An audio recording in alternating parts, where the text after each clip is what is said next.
Hey guys, today we're making gluten-free pizza. Make sure whatever product you're using doesn't have any oil in the ingredients, and if it doesn't have sugar, that's even better.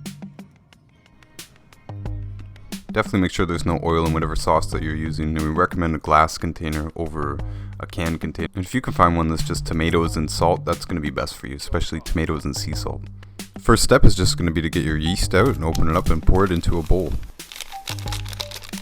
You want to add warm water to it. Ours was a little bit too warm here, as you can see by the steam. Mix it in so it dissolves with the water.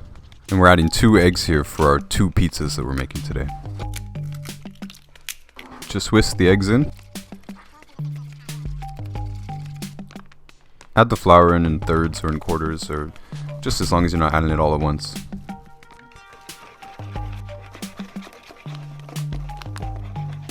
Once all your flour is in, you want to make sure that you're not overworking the dough. Form your dough into a big ball and cover it and let it sit for at least 20 minutes while you're getting everything else ready. Give your onions a nice medium chop. Melt some butter in a low temperature before you put your onions and your garlic in. And we're giving a fine cut to 6 bulbs of garlic here. We want to sweat a bit of the flavor out of these onions before we add the garlic. And just some Italian seasoning with the onions and garlic. Add the sauce when the onions have become translucent and your mix becomes really aromatic.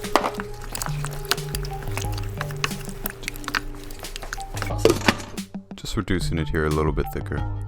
Using some all-purpose gluten-free flour here for when we're rolling the dough. Incorporate flour into it as you're laying it out before you roll it, as this gluten-free flour is really sticky.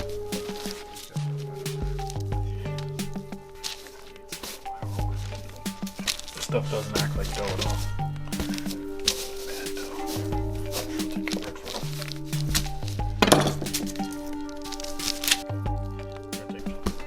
Don't forget about the sauce here, you gotta keep stirring it periodically. So you just want to roll it out evenly and to size, and you can see us checking the size here with the pan. This gluten-free pizza dough doesn't form as easily, the crusts, but you still just roll it over and it's fine. We're putting it in the oven here at 425 Fahrenheit, and we're putting it in for about 7 minutes, taking it out and then putting the sauce in. Just some mozzarella cheese, and we're going to add some Havarti as well. Just spread the tomato sauce evenly, then add the cheese. We're going to add some arugula here. You find it brings a really nice flavor underneath the cheese there. Put a little bit of Parmesan cheese on top. We find it dries out the sauce a bit. And of course some salt and pepper. Himalayan's preferred. We've turned the oven down here to 325. That's just under the burning temperature of butter, because we do have butter in the sauce. I think that's done personally. You're gonna have to judge the doneness yourself a little bit, because the instructions usually come for cooking these things at 350, and we are turning it down a little bit. You say it's done when there's a little bit of brown on the cheese, and then you can enjoy.